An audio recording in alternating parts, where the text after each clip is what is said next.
কি করলো, সুরসুর করে নেউল রূপ ধারণ করেছে তো, তার মাথায় গিয়ে চড়ে বসলো। তখন চমকে উঠলো, আমার মাথার উপর কি উঠেছে, দেখ দেখ দেখ। চিৎকার করে যে সে শয়ন করিল। সঙ্গে সঙ্গে হনুমান নেউল রূপে তার মুখে প্রস্রাব করে দিল। আরে ভাইয়া, বমি করছো কেন, হোয়াক হোয়াক করছো কেন? ওই যে পালিয়ে যাচ্ছে। আর একটা তো নেউল ছুটে পালাচ্ছে। হ্যাঁ, ও আমার পেছন থেকে মাথায় উঠে পড়েছিল, যে আমি শুয়ে পড়েছি না আতঙ্কে, আমার মুখে প্রস্রাব করে দেবে না। প্রস্রাব করে দিল ওই ছোট্ট ওই নেউলটা। ধর ওকে, ধর ধর, মার মার, হয়তো আবার আরো সর্বনাশ করতে হবে, করতে পারে।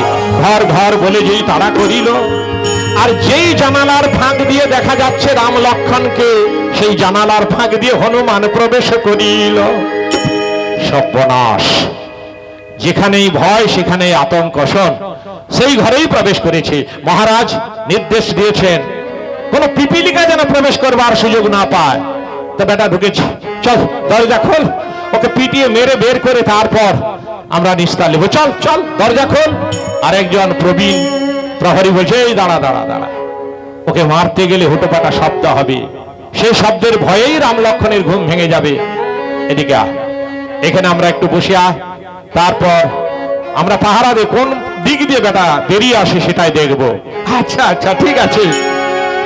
হনুমান সেই ঘরের ভেতরে দেখলো রাম লক্ষণ শুয়ে আছে।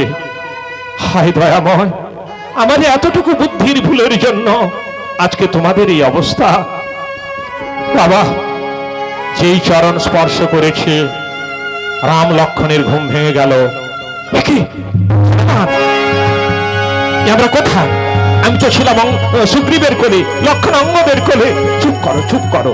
প্রভু, এটা সে সাগর সৈকত নয়, আমার লেজের কুণ্ডলী ঘরের ভেতরে নয়, এটা মহিরাবণের রাজপ্রাসাদ।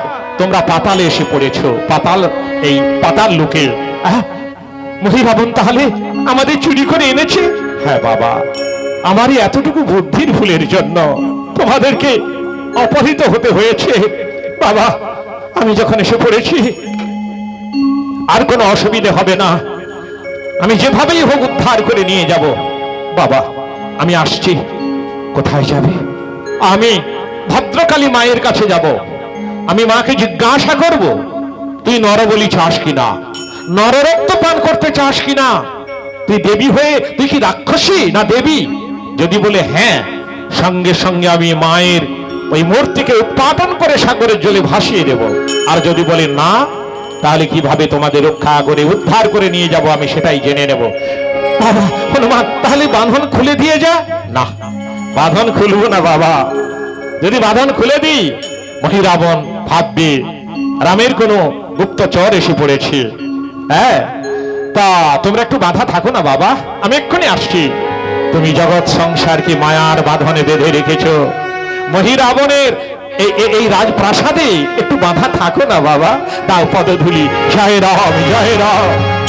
আবার ছোট্ট মূর্তি ধারণ করে জানালার ফাঁক দিয়ে বেরিয়ে চলে গেল সেই ভদ্রকালীর মন্দিরে। মা, মা ভদ্রকালী, তুই আমার সঙ্গে কথা বল। মা, কথা বল। কথা বলতেই হবে, কথা বল। এই যে তোর মন্দিরে এই যে মহারাজ তোর সেবক, সে যে এখানে এসে পশু পাখিদের বলি দেয়, আর পশু পাখিদের ধরে ধরে বলি দেয়, নরবলি দিয়েছে, আজকেও নরবলি দেওয়ার জন্য এনেছে প্রভু রাম লক্ষণকে। তুই তাহলে নররক্ত খেতে চাস? তুই দেবী না রাক্ষসী? উত্তর দে, উত্তর দে। আর তোর এই মন্দিরে এত অত্যাচার অনাচার তুই মা হয়ে সহ্য করবি? জবাব দে মা, জবাব দে।